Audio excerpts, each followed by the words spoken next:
So this is how I want to tie all this together, right? Yeah. Because I got a big bombshell point that goes along great with this. So I was talking to Cole, my son, about school, and I told him that I don't care what happens in school.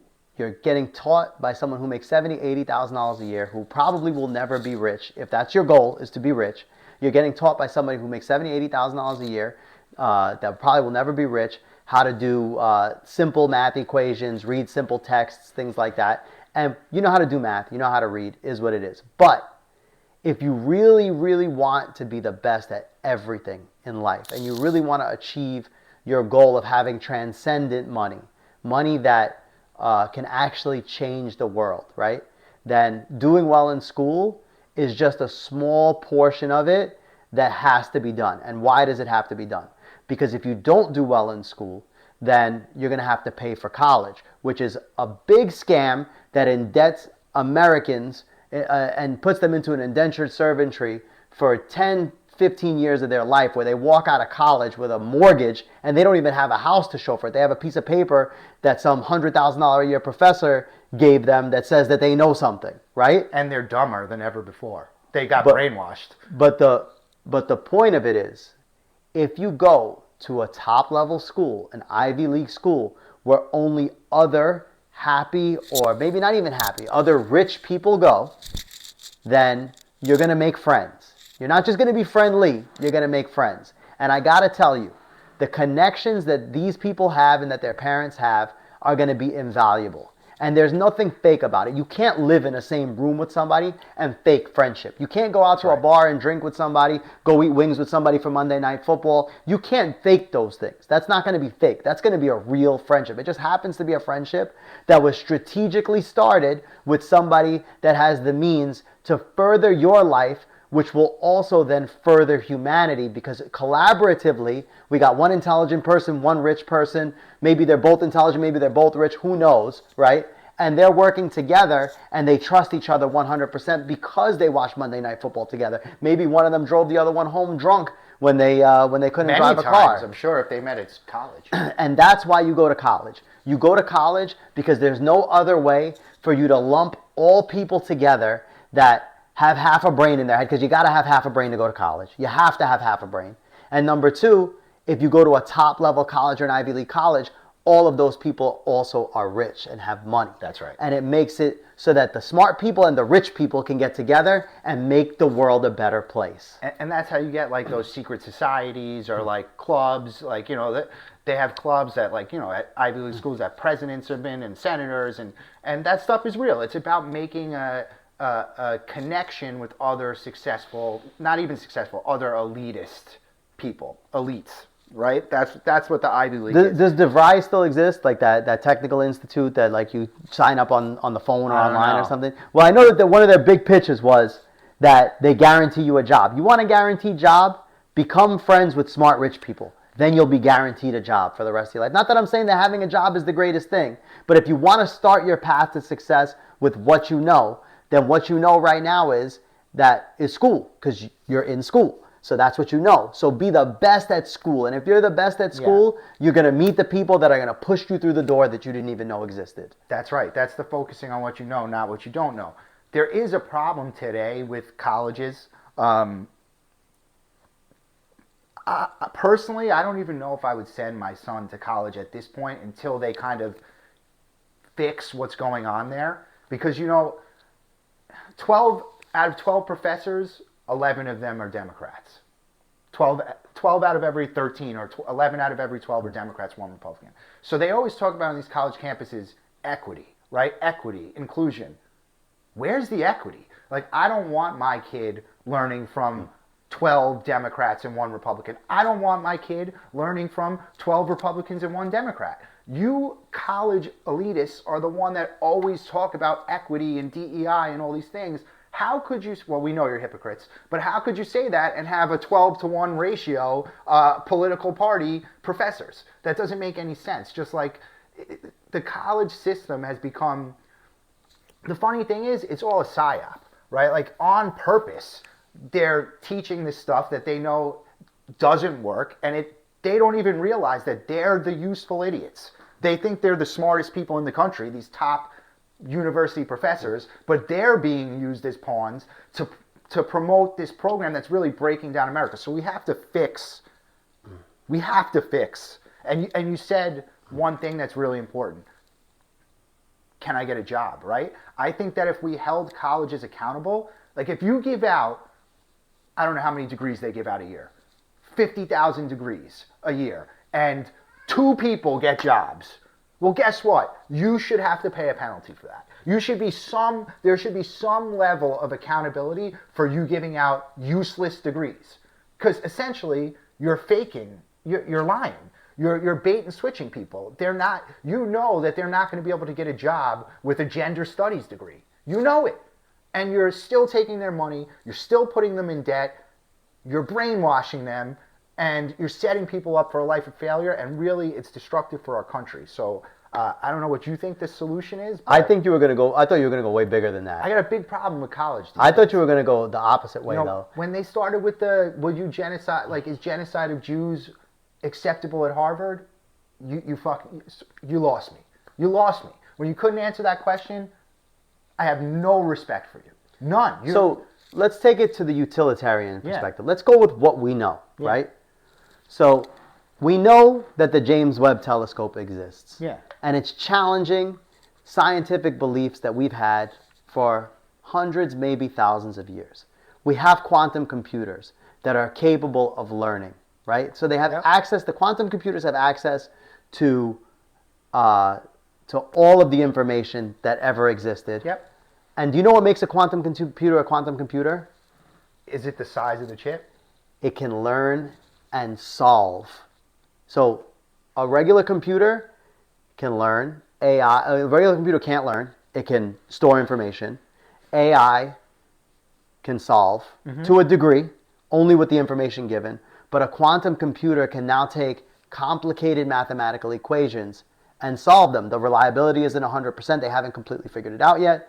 But that is the goal of quantum computing, to allow the computer to create its own answers to problems and to create a much more smooth and better society, right? Okay. Now that we have these things, right? We have the James Webb Telescope challenging physics. We have the quantum computers challenging physics.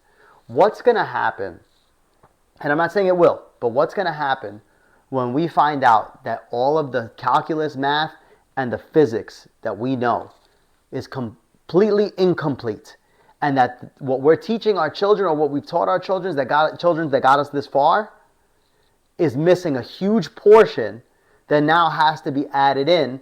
Does it make all of these professors dumb now for not knowing this or for not figuring it out? Does it change how we view education?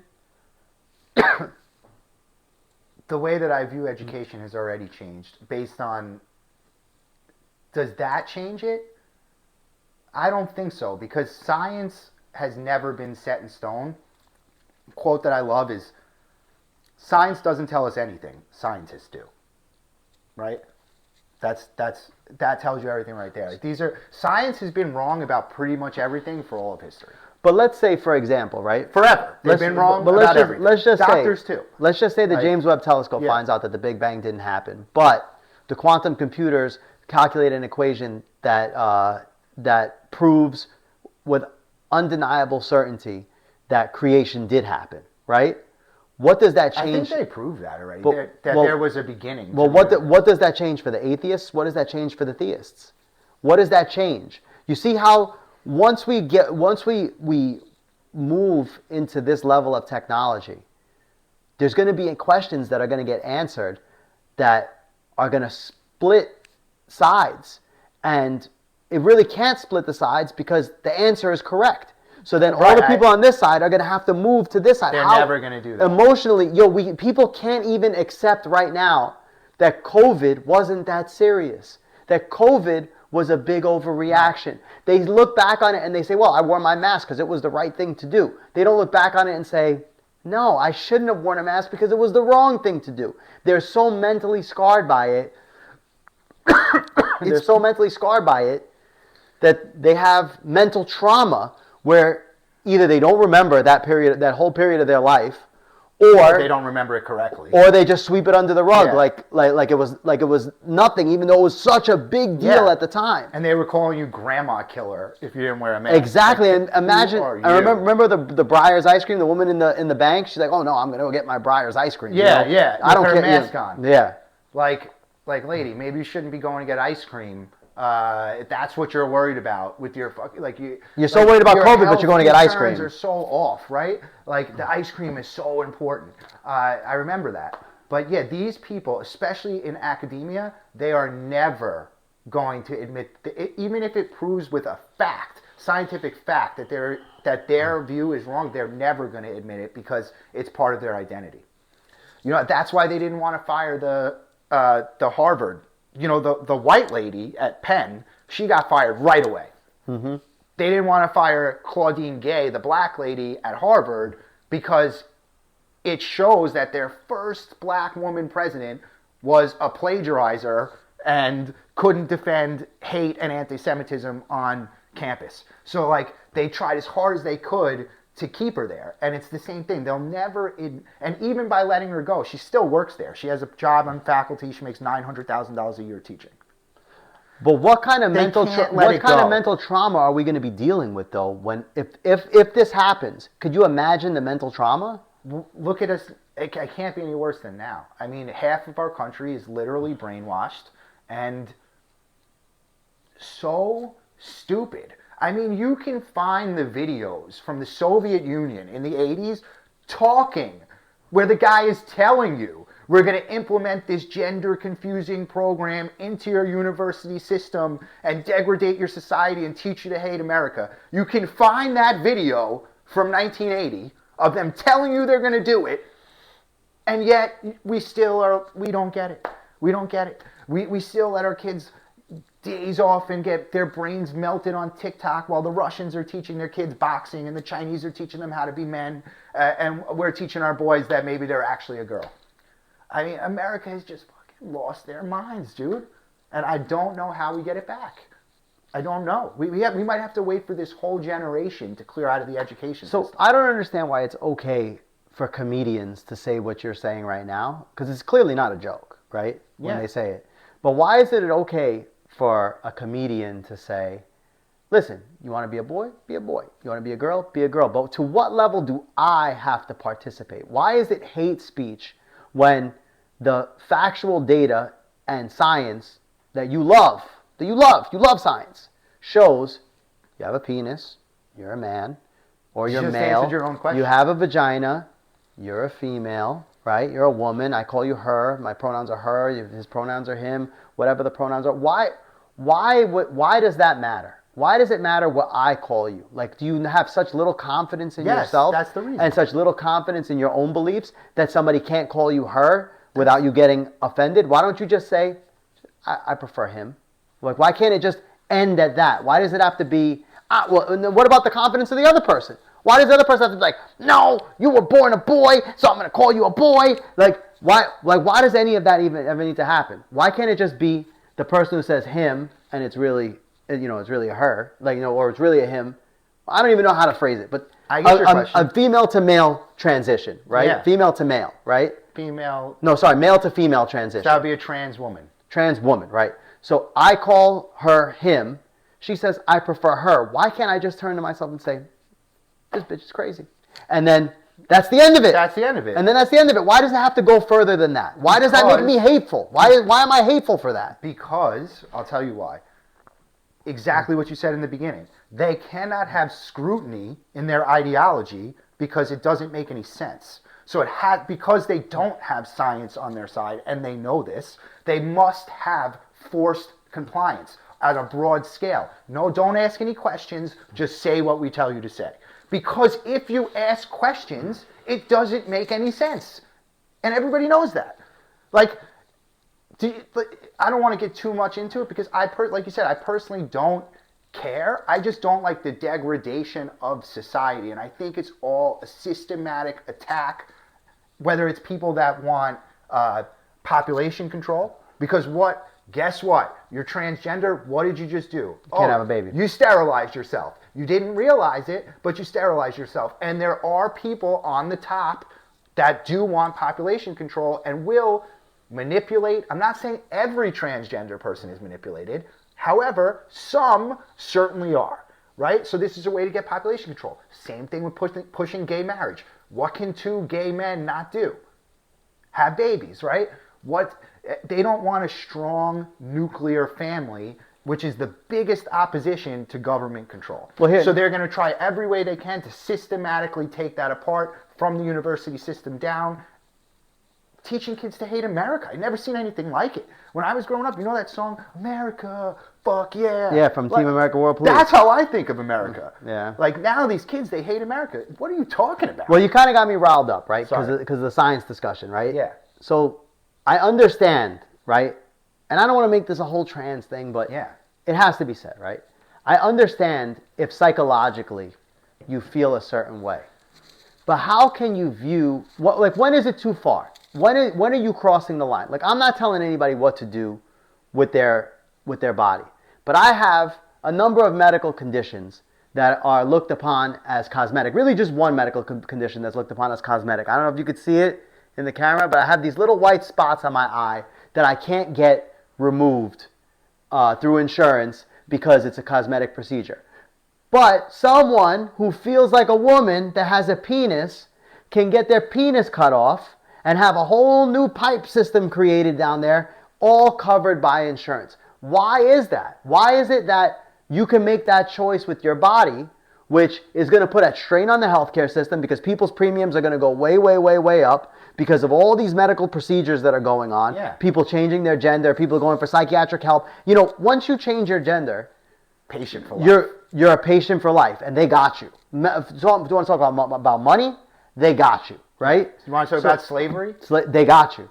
So why is it that I can't get these little dots removed from my eye without it being considered a cosmetic surgery, which this bothers me, and I identify as a person with no dots on my eye, right? So why can't I get those dots removed, but you can get your penis removed? Why is that okay? Why can't it just be both? Why can't insurance say, yes, easy, from the Free Spiritual Bliss University, you can get the dots removed on your eye? Why can't they just say that? Because I don't it's understand. not beneficial to their overall goal. They don't really care about your eye or about someone's dick. Like, they don't care. That one pushes their agenda forward and one is useless to them. That's the answer. And we got some real sick people. You know, we were talking about earlier Sound of Freedom and being a good person, and we'll bring this whole thing full circle. We have sick people infiltrated our highest levels of government and academia, and I'm not sure, and a lot of useful idiots. And I'm not sure how we fix it, but something has to be done. I could tell you how we fix it.